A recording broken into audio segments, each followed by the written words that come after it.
Hey guys, it's Simmy, and this is Wrestling Unlimited, as we are here on the 4th of August, 2021, to talk about everything that went down tonight on AEW Dynamite Homecoming from Jacksonville, Florida. Fix the hat here. Bugging me a little. Let's pull it there. There we go. We're good. I thought the show itself was all right. I wasn't really into it until the main event. To be 100% completely honest, I wasn't really into much of any of this show until the main event. And that's not a good thing. That's not a good thing for a show. I can say for a show they hyped up really big, but at the same time, they really hyped up one match on this show. That was really it.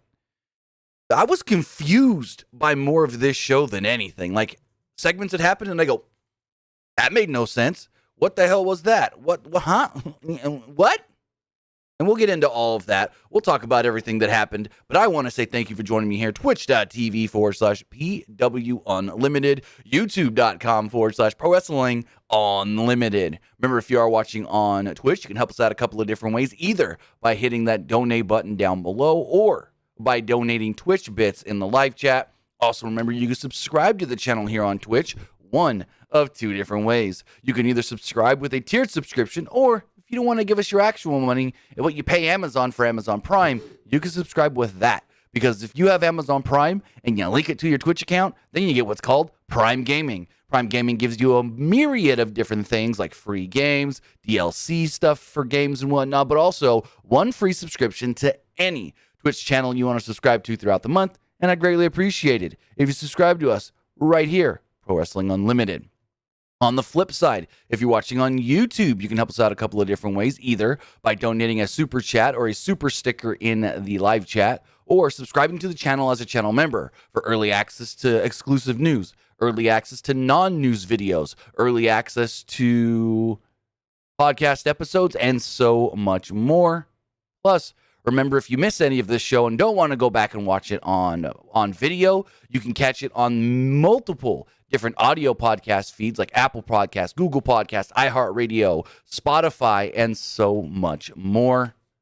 But let's talk about AEW Dynamite. It was Homecoming, but to me, it was more of like Confusion Fest, because I have more questions and I am more confused based off of everything that happened on this show, except the main event, because apparently I'm the only one that realizes what's going on here. I'm the only one that tweeted out, "Go Big Show starts filming in like a week." No one, everyone else is like, was Cody really going to retire? And Malachi, even others doing podcasts was like, they're like, oh my God, Cody was about to retire, and Malachi Black just attacks him and didn't let him retire. It's all a storyline, because Go Big Show. We'll talk about it in a minute. I'm going to butcher your name. Amaterasu, however you say it. If you want to find us on podcast platforms, all you got to search for is, I want to say, give me 2 seconds and I can tell you. It is, I think it's PWU Unlimited. It is, just search, it's loading, Pro Wrestling Unlimited.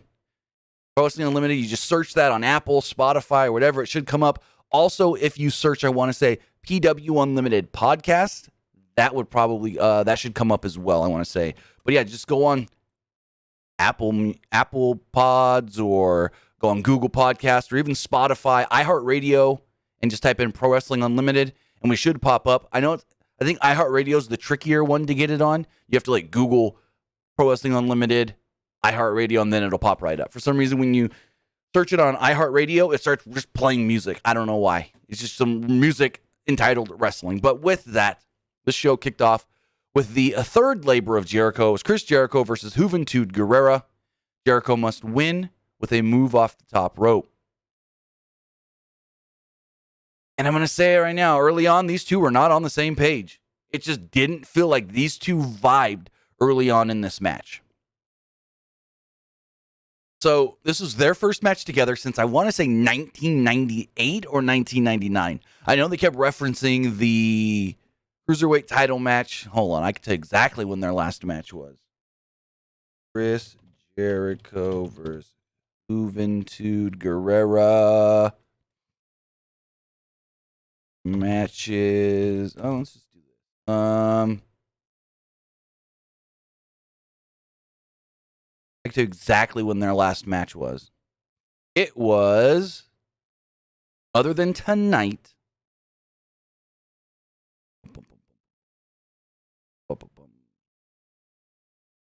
title versus, hold on, give me 2 seconds, just double check that's right. The last time Chris Jericho, yeah, so the last time Chris Jericho and Juventud Guerrera had a match, it was on WCW Thunder, February 18th, 1999. Meltzer gave it 3.5 stars. That was the last time these two had a match against each other. It was on Thunder. They've worked 7 times against one another. And the best rating they got was 3 3/4 stars. It was a match it was a title versus mask match at Super Brawl. Meltzer gave it a 3 3/4 star. That was the 1998 Super Brawl match, where it was title versus mask. But with these two had a match that I felt like, again, at the beginning of this match, they weren't vibing well with each other for some reason. They kept talking about how Juvi's the fastest cruiserweight in wrestling, but here in AEW, we don't differentiate between heavyweights and cruiserweights, so we're just say they're heavyweights now. That was kind of weird. But basically, this was just supposed to be a spot match anyways. Juventud went right after Jericho and laid in some chops in the corner. A diving Hurricane Rana followed as he did a diving, I think it's called a Taharas. Jericho was sent to the floor, where Juventud took him out with another dive. After a 4th straight dive, they're back in the ring, and Juvi hits a missile dropkick and gets a 2. Jericho tackled Juvi to the floor again and attacked with chops. Back in the ring, Jericho landed a diving crossbody for a 2. Juventud came back with a series of strikes, but Jericho took him down with a cross chop. Juventud hit a thrust kick for a 2, and then a buzzsaw kick for another 2. Juventud went for a corner attack, but Jericho popped up a shoulder tackle. There was some miscommunication at one point, but then Jericho landed a diving axe handle for a 2. Jericho then hit a backbreaker, but the official wouldn't count it because it didn't come off the top rope, even though Jericho tried to go for the pin. Jericho tore at Juventud's mask, but then Juventud fought out and they jockeyed for position. Jericho caught the top rope Hurricane Rana and hopped down into a lion's tamer. They called that a move off the top rope. Technically, I guess you could say he jumped off the top rope and then went right into a walls, so I guess you can count that. Juventud, though, reached the ropes to break the hold. We had a spinning neck breaker and a thrust kick from Juvi. He kind of turned a powerbomb into a DDT attempt, and then the Juvi driver for a near fall. Jericho then hit a Judas effect, but he couldn't cover. He then climbed to the top rope and hit a diving Judas effect to pick up the victory.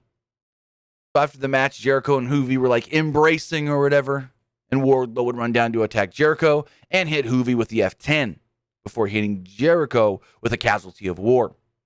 MJF would grab a mic. He mocked the crowd and revealed that Wardlow is the 4th labor for Jericho. A little underwhelming, if I had to say so. I thought it should have been somebody else from Jericho's past or somebody else with meaning for Jericho. But this is a little underwhelming. Oh, next week you're going to face Wardlow. And oh, by the way, I'll be there at ringside to make sure that everything is called properly. And I'm going to pull the graphic up here. I think this is worth looking at. They made it seem like at first. Let's see. They made it seem like at first that he was going to be the special guest referee. But if you look at the graphic here, let me pull this up on the screen. You look at the graphic here. It'll let me pull it up. Come on. Why is this not wanting to work? Here we go. So if you look at this graphic here, it says the 5 labors of Jericho, chapter 4. And then it says Jericho versus Wardlow, but it says MJF at ringside. Because the way I heard MJF speaking was special enforcer. I thought he was going to say Tyson. But then he said himself. But on commentary, they were like, oh, is MJF going to be their special guest referee? No. He literally said somebody will be out there in Wardlow's corner to make sure that this match gets called on the up and up. That this match gets called straight down the line, gets called properly. Well, I don't know why everybody thought that it was going to be a special guest referee. He literally had me thinking Tyson was coming out. But no, it's just him, and so underwhelming. So underwhelming for it just to be Jericho versus Wardlow. MJF at ringside. You know what's going to happen. MJF's going to try and get into the match. He's going to try and interfere. He's going to jump on the apron, and he's going to take a Judas effect. Jericho's then going to hit Wardlow with something, like a chair. Like, here's what's going to fucking happen. The ref's going to get knocked out. So MJF's going to slide in to be like, I got to take over as ref. Jericho's going to hit him with a Judas effect. Maybe Jericho's going for Wardlow. Wardlow ducks. MJF takes the Judas effect. That's okay. Then what I see happening is, what is his name?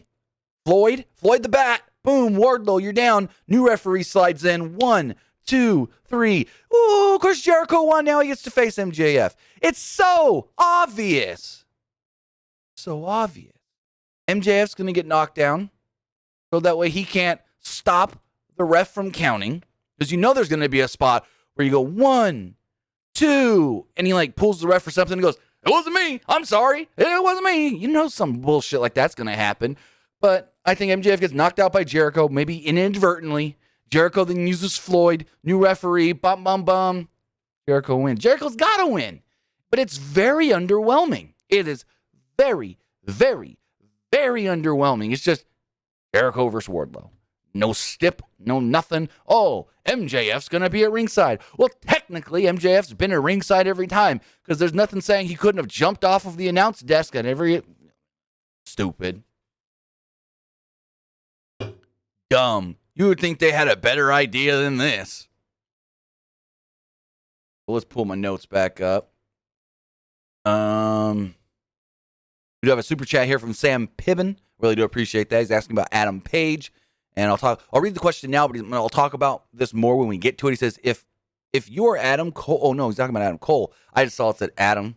I thought that was Adam Page. He said, if you are Adam Cole, if you are Adam Cole, what you will going to stay in WWE and go to the main roster or AEW next month? That's too hard to say because A, we don't even know if he's going to go to the main roster if he stays with WWE. B, yes, he has a lot of friends in AEW and he has a lot of cool opportunities if he goes to AEW that he can do. But at the same time, he's got a lot of friends in WWE. He absolutely loves, and he's said this before, working under Triple H and Shawn Michaels, especially Shawn Michaels. And also, if he leaves WWE and goes to AEW, there you go. No more up, up, down, down. Again, that's another thing that he loves doing right now is being a part of up, up, down, down. Yeah, he can leave WWE and still be part of up, up, down, down.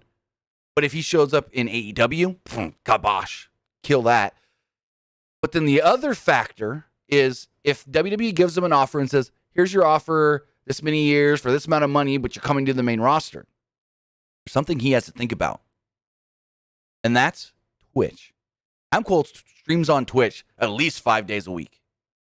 And has always got at least 500 to 700 people watching. Plus, he's got thousands of subscribers. So I'm not saying he's making as much comparable to what he's making in WWE or could make in AEW, but he's making quite a bit off of his Twitch. So that's another thing to think about. If he stays in WWE and gets brought to the main roster, cut that Twitch. Yes, he could still do up, up, down, down, but he's got to cut that personal Twitch, the chugs. So we'll see. I mean, I think it's 50-50 right now what he does. Maybe even 60-40 staying WWE because he loves... If he was so dead set on, I'm going to go to AEW, he wouldn't have said, oh, yeah, I'll stick around for the next month. No, that's him saying, okay, I'll stick around so I can still weigh my options. Because the rumor is that like less than a week before his contract was up, they came to him and go, oh, hey, by the way, your contract's up soon. We didn't realize it. I don't know if he knew and realized it as well. But that's the word that I've heard was that came to him like less than a week before his contract was up and was like, we need to talk. And then they agreed to this short-term extension. He'll stay and finish the Kyle O'Reilly stuff. That's what they asked for. But I don't know. We'll see exactly how it all does go down. Again, 3 weeks. Less than 3 weeks. And he should be... Let's see. So if Adam Cole says, I'm done with WWE, he can legit show up in AEW on Wednesday, August 25th. If he wanted to. August 25th. That'd be the soonest. If he says he's done with WWE, he could show up in AEW, August 25th. On Dynamite. So we go to the back. And Dasha's like, well, I'm supposed to be interviewing the Death Triangle, but there's no Pac here. What's going on? And Alex Abrahantes implies that someone was interfering with his travel. Andrade and Chavo walked up, and Chavo talked about what it could be like if they worked for Andrade. Limos and always being taken care of and this and that and da-da-da-da-da. And I'm like, this is the same fucking promo from last week. They said the same thing. You work for us and you could have limos and this and that. And they're like, no, we don't work for you. We're not going to work for you. We don't work for anybody. We're the Death Triangle. We're all a family. We work together. They shot down Andrade. And again, where the fuck is this leading to? Because later, there was just some stupid shit with Fuego. So in the back, the Dark Order is being interviewed by Tony Schiavone. They were asked about losing the match last week when Hangman would walk up and say, hey, guys, I'm sorry. It was all on me. I lost that match, and you guys lost your shot at the tag titles, which, get to that bullshit in a minute. So they're like, no, Adam, we're not mad at you. This was a collective team thing. We lost, you lost, we all lost. We were all in that match together. And Paige is like, you know what? I think I just need to go be on my own for a while. So, quote, for now, we're done. And Paige goes to walk off. And he does. And John Silver and them are like, no, we need to stop him. He does not need to, no. And Uno's like, stop, wait, no. If this is what Adam wants, we need to give him his space. If this is what he wants, we need to give him his space. Honestly, if the Dark Order, and here's my thing, if the Dark Order is going to remain baby faces, then I think they need to elevate Uno just a little more in this company. Because he is a great, he doesn't want to, he's said it before, doesn't want to be called their, quote, leader.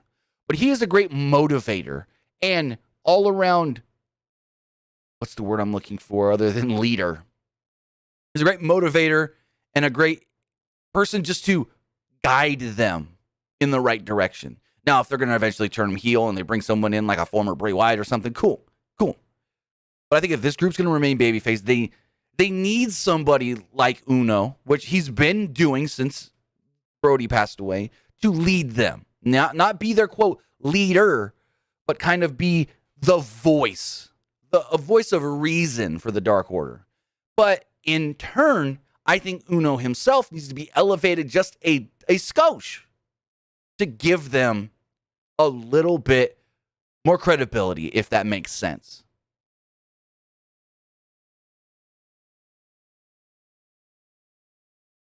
So, going forward, before the match with 2.0 and Danny Garcia, they got a promo that was way hard to hear due to the mixing. Plus, 2.0 or Everrise, those guys just like to yell, so they were peeking the mic anyways. But as far as their promo, they basically said that they're new here, and they want to call out the top guys to prove that they can be top guys with Moxley, Allen, and Kingston. And they had a fun match. I really did like this match. It was 2.0. The former Everrise of WWE NXT with Daniel Garcia against Jon Moxley, Eddie Kingston, and Darby Allin. And this match went exactly as I expected. So, Garcia and Allin started this match off with some cradle exchanges before Lee tagged himself in and clobbered Allin, but Allin tagged in Eddie Kingston. Lee wanted a chop battle with Kingston, who was happy to oblige. Kingston beat down Lee in the corner, but a cheap shot from Parker allowed Lee to chop block Kingston into the commercial break. Once back from the break, Kingston escaped the double team and tagged in Moxley with just a sweet hot tag. Before he was cut off, Moxley then took out Garcia and brought him to the floor. They brawled a little bit, but Lee was distracted by Sting. Allen used the distraction to take out Lee with a tope. At this point, they're putting over 2.0 like they're the greatest tag team outside of AEW. They said that they've had countless epic matches with Stu Grayson and Evil Uno of the Dark Order. They're all the rivals of them. They got history with Eddie Kingston. They've got great matches all around the world, all around the United States and Canada, especially in the Northeast. And I'm like, maybe. But all I know of these two as the goofs ever rise in WWE and NXT. Going forward, Moxley got the hot tag again and took out both members of 2.0. He then hit a paradigm shift on Garcia, tagged in Darby. Darby hit the coffin drop, bada bing, bada boom. Darby, Eddie, and Moxley do pick up the win. Fun match. I think all 6 guys looked really well. I think there's a lot of promise in Daniel Garcia going forward, whether he's in a tag team or whether he's working as a singles. I don't know if AEW is going to sign him or use him as a regular. I don't know how often they'll use 2.0, but I think there's a place for someone like a Daniel Garcia to get not on Dynamite every week, no, but to start working dark elevation and get elevated, no pun intended, on those shows. And then if the crowds really start reacting to him positively, bring him over. We got another super chat for this one from Brian Medina. He says, couldn't they build them up till Bray comes and Bray is babyface till they turn him dark and take Dark Order with them, then you can bring in Braun. I don't think Braun comes to AEW. I don't think Braun fits in AEW. Now, as far as Bray goes, I think if Bray comes in, he immediately is a heel. He's like circa 2013 Bray Wyatt. Don't do that Fiend stuff. But he's like cult leader from Louisiana Bray Wyatt. And he comes in and goes, Brody was my best friend. Ever since he passed away, you guys have tried to live his legacy on. But you guys have become too fun-loving, too, what's the word I'm looking for? He can say something like they've been too fun-loving, they've been too goofy, they've been too not serious. And now he needs to bring back the vision of what Brody had for the Dark Order, and that's when he takes them and says, Mr. Brody Lee did not want you guys to just come out here and goof around. Mr. Brody Lee, my best friend Brody Lee, did not want you guys to come out here and be thought of as the comedy act. And I am here to bring his vision forward. I think that's something they should do. And bada bing, bada boom, there you go. I should make a shirt that says that. I say it all the time. Way too much. Bada bing, bada boom. Anyways. Then we got something that I don't know what the fuck this was supposed to be. Remember earlier when I said, well, Dark Order can't get tag title shots because they lost last week, but they're getting tag title shots? Yeah, this makes no fucking sense. So they lead her backstage in a wacky basketball skit. And Gallows and Anderson are just like, not even Anderson. Like Anderson's spinning the basketball on his finger and they're like 2010, 2011, 2013, 2014.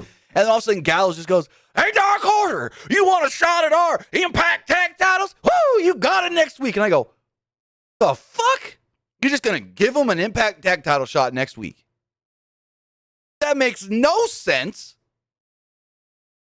Wouldn't you think if they can't get a shot at the AEW tag titles because they lost the 10-man tag, they shouldn't get a tag title shot against another set of tag team champions, especially ones that were in the match last week?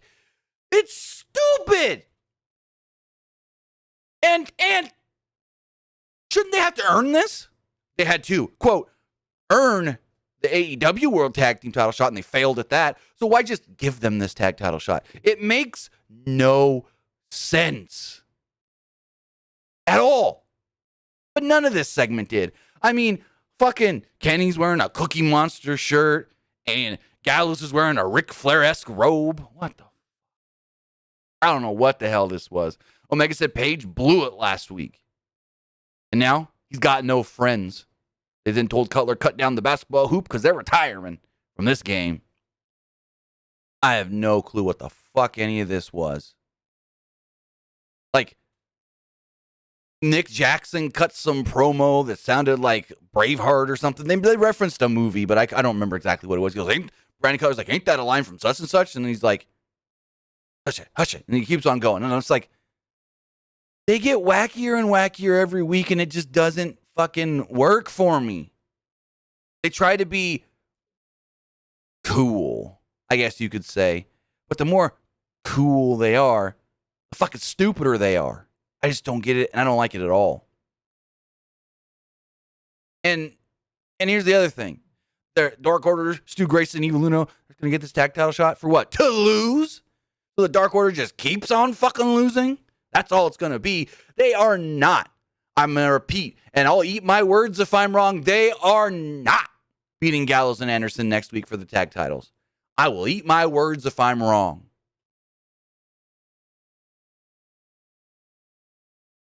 But this was stupid. They say, Hangman, we're done with you. And then we get a whole other fucking segment 30 minutes later that has to do with Kenny and Hangman. What?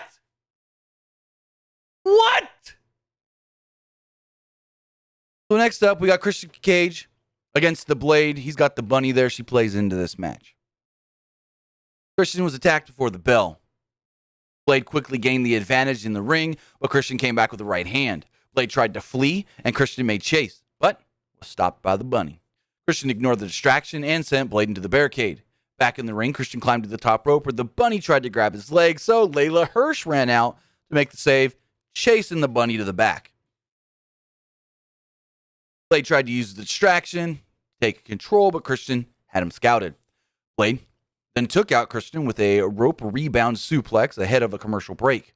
Once back from that commercial, Christian avoided a corner spear and sent Blade shoulder first into the ring post.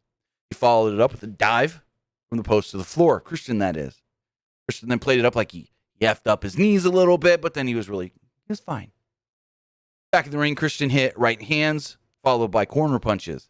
He landed the drop-down uppercut, followed by a sunset flip for a 2. Christian went for the kill switch, but Blade fought out and countered a tornado DDT into a power slam for a 2. Blade then hit a release suplex and a kick. Then he used the turnbuckle to distract the official to get the brass knucks. Blade then walked right into a spear from Christian, and Christian pinned the Blade to pick up the victory. So Santana and Ortiz and FTR, there was a little video promo segment here. Talked about the match from last week.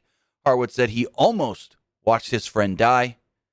I think, according to... So, I don't know exactly still what happened last week with Cash Wheeler, but his arm got cut, and it was bad. He said he doesn't know how long he's going to be out of action. That's telling. He said, actually, I'll give you the quote on what Dax Harwood, or Cash Wheeler said. Cash Wheeler actually said about... He said, quote, he said on Instagram, quote, "Thank you to everyone that's reached out. I'll be fine. I'm pretty lucky. Sorry to anyone I haven't gotten back to yet. I'm still not going to respond to a lot of messages right now. I wanted to take the last week to get away in the mountains, clear my head, and see what the future holds. I won't be there tonight. I don't know when I'll be cleared, but I know that no matter what, Dax is the best friend I could have ever asked for." So the injury, I don't know exactly what the injury itself is. He cut his forearm right here. I don't know if maybe there's ligament damage. I don't know. No one said anything really, but it was a nasty cut. And Ortiz at one point said this was, quote, far from over. Dr. Britt Baker comes to the ring to do yet another promo with Tony Schiavone. She still got the thing. Remember this. She still got the cast on her hand, on her wrist. And Baker said that it was right here in Jacksonville, Florida, where she became the AEW Women's World Champion, and then out would come Red Velvet. And my first thought was, okay, Red Velvet may have won a bunch of matches on Dark, but who fucking cares? It's Red Velvet. And she's like, I'm out here because I want a piece of you. And Baker's like, you want a piece of me? The DMD?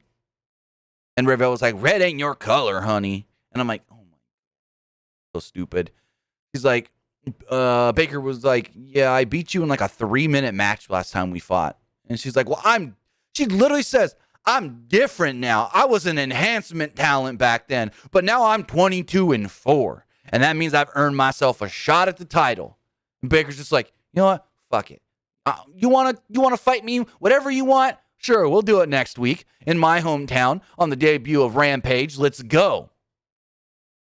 And I'm like, well, we know who's not going to lose this match, especially in Pittsburgh. I mean, Red Velvet ain't winning the title. No offense, but here's my thing. If someone's going to come out and say, I got all these wins, I want to challenge you for the belt, shouldn't they have at least 2 wins or so on the big show, on the main show, not the YouTube show that most people don't watch? Like, let me look. AEW last week had over 1 million viewers. What did Dark do?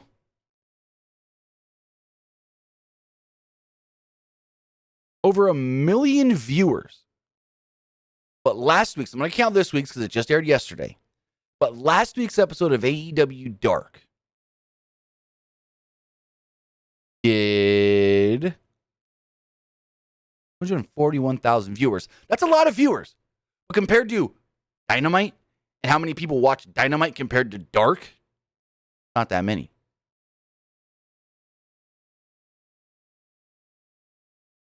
So Rebel tried to attack with a crush. Red Velvet ducked it, but Velvet had it scouted. Baker then attacked with a curb stomp. She laid her out, driving the crutch down her throat. But we get more Andrade and Chavo. Chavo says he found somebody who's going to work for him. It's his old boy, Fuego del Sol. And I go, oh, Fuego getting his ass beat right here. Chavo said he needs Fuego to shine Andrade's shoes, but he says he won't do it. Andrade's like, fuck this. And he grabs Fuego and he throws him into the garage door. And he throws him into the door again. He throws him into the door again. Chavo then said, if the Lucha Bros keep working for Pac, then they'll never be champions. And I'm like, I told you they don't work for Pac. They work with Pac. Get your facts straight, Chavo Guerrero. Then we get Hangman again. A lot of seeing somebody early in the show and then they're here again. The page was out and Tony Schiavone's like, I didn't get to really speak to you earlier when I was with the Dark Order. What was all that? And Hangman's like, well, Tony, and then out comes the Elite. Matt, Nick, Kenny, Carl, Doc, no Don. Very interesting. Brandon Cutler comes out. I think Nakazawa was with them here as well. And Omega suggested the Page could be out here to make a plea to rejoin the Elite. Page goes, no, that's not what I want. Omega then mocked Page's relationship with the fans. He considered giving Page one last shot. But Page said, but said Page wouldn't fit in with the Elite anymore anyways. Quote, the Elite doesn't have losers in our group. Page had enough and slapped Omega. Page was then quickly overwhelmed and taken out with a magic killer. Dark Order tried to run out to save, but Evil Uno and Stu Grayson stopped him and goes, no! He doesn't want our help. We must leave. So they leave. Young Bucks then grab the arms of Hangman Page and give him 3, maybe 4 BTE triggers before Frankie Kazarian, another guy that we don't really care about, runs out to try to make the save, and he's quickly dispatched as well. The Bucks are holding up Hangman, and Omega's like, I'm going to give you one last look at the thing you'll never have. It's this World Championship, and he cracks Hangman over the page with the world title. Cracks Hangman over the head with the world title. Hangman's just left dead in the ring, and I go, if we're supposed to believe that we're not getting Kenny versus Hangman, then what the fuck was this all for? This made absolutely no sense whatsoever. You're building up to Hangman now wanting revenge, but you're not going to give it to us right now? What are we supposed to wait for? The slow burn? This made absolutely no fucking sense. Then we learned that Dan Lambert of American Top Team coming back next week. Got a promo about Lance Archer attacking him a few weeks back, and he said this time he's bringing backup. But didn't he have backup last time in Masvidal and Nunez, and they didn't help him? I don't know whose backup's going to be or what he's going to do, but yeah. Next up, we had the TNT title on the line. It was Miro against Lee Johnson. This match was not bad at all. I actually enjoyed it. Johnson is one of the more, better enhancement guys. that I think they could elevate just a tiny bit more, maybe. But Johnson ran right at Miro immediately as the bell rang and was dropped with a shoulder tackle.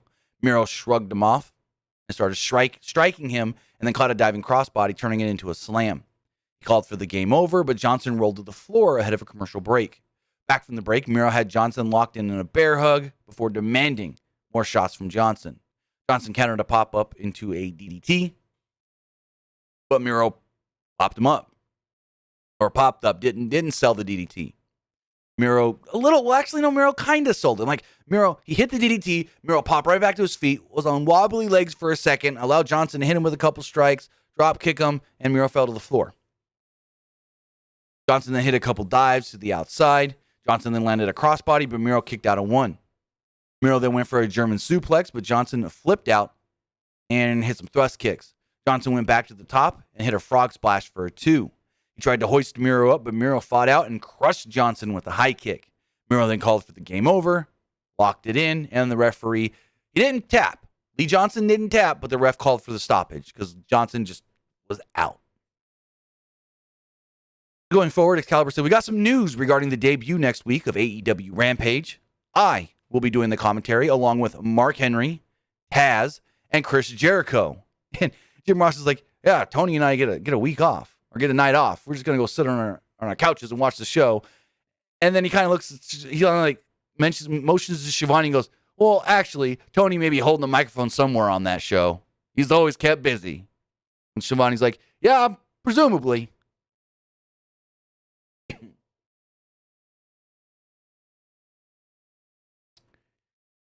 So we see Christian Cage again. He's in the back with Tony Schiavone. And Tony Schiavone says, per the office of the All Elite Wrestling General Manager, Tony Khan, he has informed me that you, Christian Cage, have been named the new #1 contender for the AEW World Heavyweight Championship.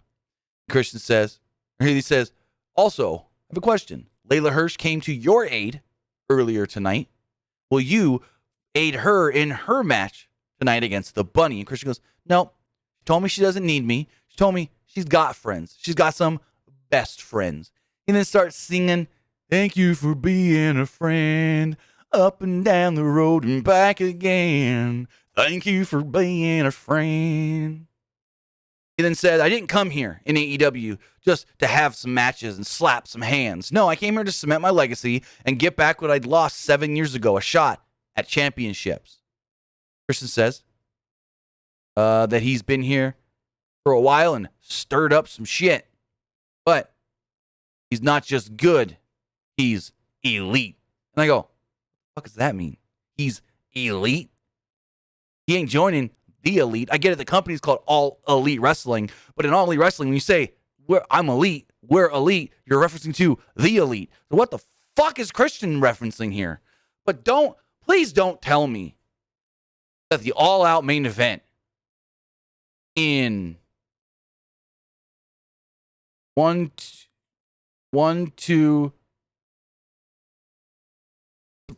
than 4 weeks. Well, no. 1, 2, 3, 4. Don't tell me the all-out main event in 5 weeks is fucking Kenny Omega versus Christian Cage. Because no one's going to want that. No one's going to want that. Maybe they do the match on television before, but then you give them no time to build up to whatever the pay-per-view match is. So I don't know. Also, Gabriel Perez, Danielson, if he is signed, the plan would be for him to come in September. Next up, we had a NWA Women's World Championship Eliminator match. Just call it what the fuck it is. A #1 contenders match. It was Layla Hirsch against the Bunny. The NWA Women's World Champion Camille was sitting front row for this. Early on, they traded some right hands before Hirsch hit something off the top rope to the floor. Hirsch targeted Bunny's arm, but Bunny pulled her hair to force a break. Bunny hit a backstabber, sending Hirsch to the floor before following it up with a running drop kick, leading to a commercial. This is when they showed Camille at ringside. Upon return, Hirsch hit a superplex. Nyla Rose was at ringside, and for some reason, she had a stare down Chris Statlander, leading to a match next week. Nyla Rose, Chris Statlander. This was random and fucking stupid. Hirsch then hit repeated Germans before following them up with corner knees and a dropkick for a 2. She locked on the cross arm breaker, but Bunny pinned to Hirsch's shoulders to force the break before she got herself pinned.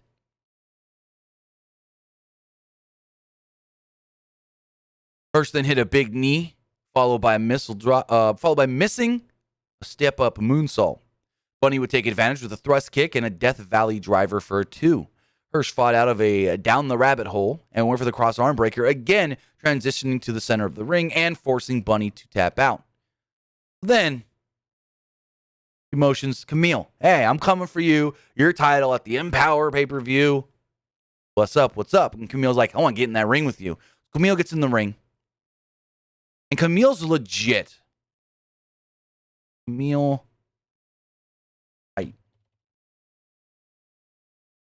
is legit. 5'10". Layla Hirsch, 5-0. Layla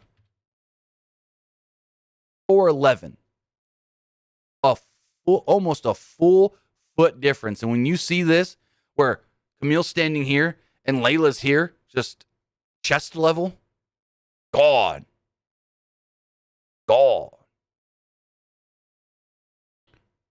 I don't know how the match is going to be. Hirsch is still very green. Camille, not the best wrestler. I get why they put the title on her, though, in the NWA. They also stated that Serena Deeb was supposed to get this title shot, but because she's got a knee injury, she had to forfeit her shot for now. But they exchanged words, and the height difference, I don't know how this match is going to work. Like, I get it. People have the height difference in matches all the time, but I don't know. Next up, we had a backstage promo. It was Jade Cargill and Mark Sterling. They said, yeah, we haven't been around much lately. That's because we've been building the brand, exploring other ventures. But Cargill, she's ready to wrestle. She's got a match this coming Monday on AEW Dark Elevation. The sky's the limit. And Cargill said, I'm that bitch. Still don't like the line. It's kind of stupid. As far as next week does go, 4th Labor of Jericho. Chris Jericho versus Wardlow with MJF at ringside. Nyla Rose versus Chris Statlander. And the Impact Tag Team Championships will be on the line when the Good Brothers defend against Evil Uno and Stu Grayson of the Dark Order. Also, next week on Friday, August 13th, the debut of AEW Rampage. The AEW Women's World Championship will be on the line. Dr. Britt Baker, DMD, against Red Velvet. Johnson 740 in the Twitch chat says, remember Rey and Khali? Yeah, I do. That's Rey Mysterio, who is great and can make anything work. These are two women that are still not great in the ring. They're both still pretty green, to be honest. But with that, we got our main event, Malachi Black against Cody Rhodes. But before we talk about our main event, we're going to talk about the sponsor of this podcast. It's Homage. Homage is sponsoring us here today. And, well, one thing you need to notice about Homage is the quality and comfort of their T-shirts. Homage has been growing their brand and growing their collection of WWE T-shirts in all different genres. They've got a lot of retro stuff. They've got some shirts with the 1, 2, 3 Kid. They've got stuff with Undertaker and Kane. They've got Rob Van Dam T-shirts. And basically, they'll be your new favorite T-shirt if you give Homage a chance. Head over to Homage and use PW Unlimited 15 at checkout. You get 15% off of your order. Like the shirts from Homage, tweet them and tell them PW Unlimited sent you. Homage.com/PW Unlimited. So with that, guys, we move on to our main event. And I got a lot to talk about this. Cowboys, sorry, yes, I did forget the poll. Because I just wanted to get into this, talk about this weird-ass show tonight. So we go on, and we have Malachi Black against Cody Rhodes. Malachi Black comes out with a wicked cool entrance, got a nice cool mask with some horns coming off of it. And then they go to commercial. Come back, Cody makes his entrance. Right off the bat, Black hits a leg kick, capitalize, and take the advantage. Cody went for the figure 4, but Black broke it up by gouging Cody's eyes. Cody came back with an enziguri, but Black took down Cody with a leg sweep and locked on a single leg crab. Cody then surprised Black by going for the crossroads, but Black fought out, kicking Cody right in the face. Cody climbed the top rope, but Black kicked him and sent him to the floor, crashing through the timekeeper's table.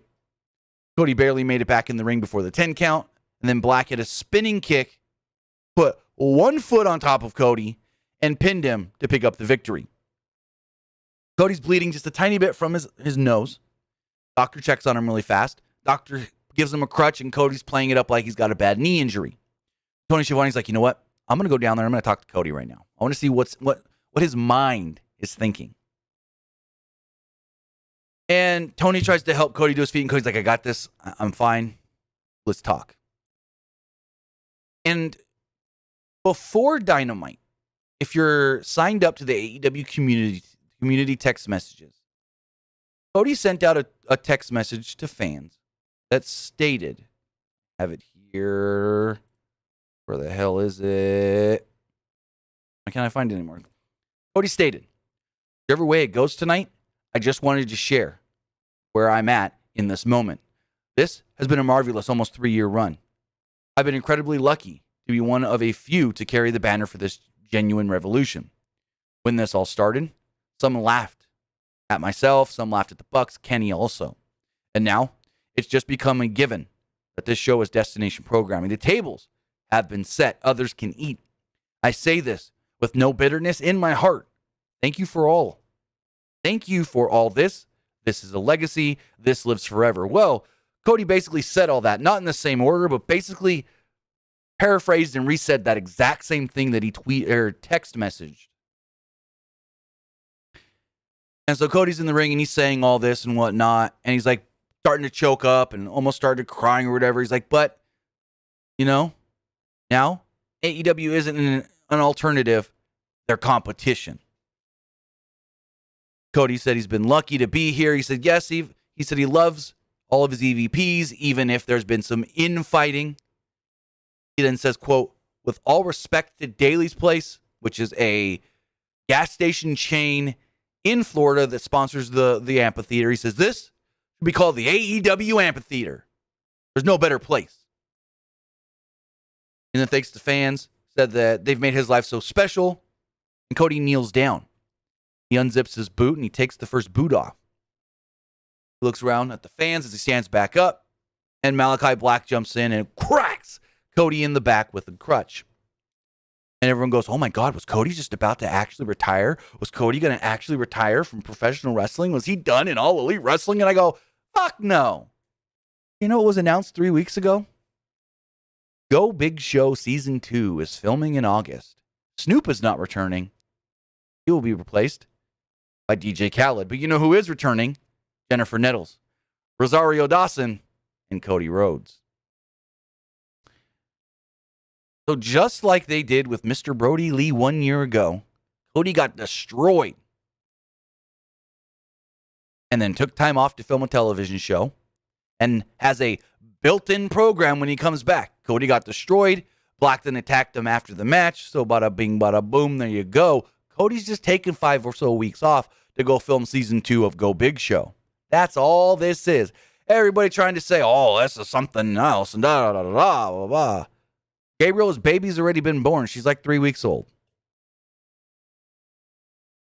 Anyways, that's all this is. It's it. There's no underlying message here. There's not let it play out. None of that bullshit. All it is Cody needs to take time off to go film Go Big Show Season 2. And just like he did last year, he got murdered in a 5-minute match. And then, there you go. He's going to come back, and he's got a built-in program with Malachi Black. That is it. There's nothing else to look here. There's nothing else to look into here. If anyone else tries to say there's more to this, there isn't. There isn't. But that's all going on. What's going on with Cody? That's it. Cody's taking time off to go film Go Big Show Season 2. It was announced, revealed, all of that. They're filming in August. This is not a surprise. This is not a shocker to anybody. If you say it is, if anybody, especially any other reporters, try to say, I didn't see this coming, Cody gonna do it. It's Go fucking Big Show. It's all it fucking is. Gabriel Press says, I'm calling it Malachi versus Moxley at All Out. Nope, Moxley's facing somebody from New Japan at All Out.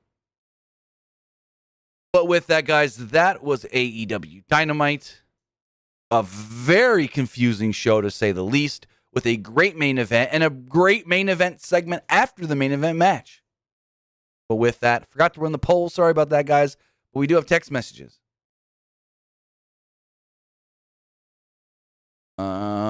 Text message. This first one here does state,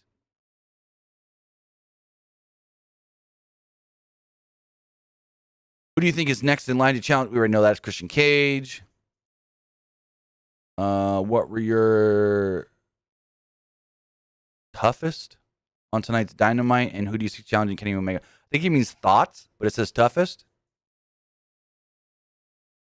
I hope it's not Christian versus Kenny at the pay-per-view, but it might be what it is. It says, I think I like AEW Homecoming tonight, well, except for the Elite doing too much after attacking Hangman Page, and who should challenge for the TNT Championship to Miro. I think it's just going to be more random-ass guys challenging Miro to make Miro look even more dominant. Versus they have two things to say. Why is Red Velvet getting the title shot when Ty Conti and Thunder Rosa are above her in the rankings? And did Hikaru Shida ever get her rematch? Shida did not get her rematch. And let's go check those rankings really fast. Let's go check the AEW rankings. Because I know at one point, I think they did state that Layla Hirsch was ranked number 1. But that could have been weeks ago, and she could have fell. But let's check the AEW rankings. As of this morning, before Dynamite, Red Velvet was ranked number 3 as of this morning. And her saying she's 22-4, I don't know where that stat came from, because she's 13-2, according to the AEW rankings. So to say she's 22-4, I don't know where the fuck that came from. She's 13-2 in 2021. Overall, she's 28-15. I don't know where 22-4 came from. She goes, I'm 22-4, honey. And I'm like, hey, honey, you're not. Also, did she ever get? No, she didn't get a rematch. She is actually ranked 5th, 10-1. This person says, I have 2 questions from Dynamite. Where do you see the story with Hangman and the Elite going? I have no fucking clue, because I thought they were just going to put that on the back burner after last week. Maybe do one, like, when they did the thing with Dark Order and Hangman tonight where he says, I just need to be on my own to reflect. I go, great way to maybe have him off TV for a couple of weeks and then come back and do something not with the Elite, not with wanting to go for the title. But then they did the whole thing with the Bucks destroying him and Kenny destroying him. I have no fucking clue. He also says, do you think Jericho gets back into the title picture after his feud with MJF? Probably not. I think Jericho might be done with all that. Versus I can see Christian Cage being the one to beat. I'm not even going to finish that. No, he's not. If Christian beats Kenny Omega for the AEW World title, then Tony Khan needs to fucking quit. Christian Cage should not beat Kenny Omega for the world title. If that's the route they go, Tony Khan needs to quit and give this company to somebody else. Says, who do you think will be labor number 5? Well, we already know it's MJF. He literally said, I'm labor number 5. You will face 4 other labors. It says, keep doing an amazing job on PWU Limited. I know you're talking about AEW Homecoming, but one of my friends told me the USA Network's furious with the release. I'm not going to quote on that, or I'm not going to comment on that, because I have no info on that. I know where the report came from, and I don't trust it. It says, are you going to be doing a Rampage review? Also thought AEW tonight was great tonight, and I really got emotionally invested in the Cody promo. I think what we're going to end up having to do, I know at least for the first 2, maybe 3 weeks, a split SmackDown Rampage review. So unfortunately, those reviews are going to start pretty late, especially if you live on the East Coast. But I think the debut, we're gonna talk Rampage. So next Friday, not this Friday, but next will be a split SmackDown Rampage debut or review. The United Center show the following week, August 20th. Of course, most likely the Punk debut. We're going to talk about that as well. So going forward, we'll play it week by week, but we may be doing split like we used to do with AEW and NXT. Why we just do the same thing on Fridays now. First says, I'm a little surprised Labor 4 isn't Mike Tyson or Lance Storm. I believe I heard Jericho wants Storm to retire him when it's time. Well, yeah, his first ever match was against Lance Storm. That would make sense for it to be Lance Storm, but I don't even know if Lance wants to wrestle, to be honest. And this where it says, even I know that Cody is not retiring. He played that so well with the crowd. Loved his. Yeah, no, it's not. It's not Cody retiring. All good. He's going to be sticking around. He'll be back in maybe 5-6 weeks or so. And take time off to go film the Go Big show. Maybe take a couple extra weeks with his family. I don't know. And then we'll see him back soon. I don't think Cody's gone past mid-October, late October. I think he's back before Halloween. Possibly. But with that, guys, that's going to do it for our review here of AEW Dynamite Homecoming. Again, a lot of questions coming out of this confusing show. But with that, I want to say thank you for joining me here. Twitch.tv/PW Unlimited, YouTube.com/Pro Wrestling Unlimited. Remember to follow us on social media, Facebook.com/Pro Wrestling ULTD. Follow us on Instagram by searching for Pro Wrestling Unlimited, and follow us on Twitter at PW Unlimited. Also, remember, if you missed any of the show, don't want to go back and watch it on video, but you want to listen to it on podcast platforms, well, you can, because we're available on podcast platforms. We're available on Apple Podcasts, Google Podcasts, Spotify, Anchor.fm, iHeartRadio, and so many more. So with that, guys, have a great rest of your night. We'll be back on Friday for SmackDown, and I'll see you next time. Have a good one, guys.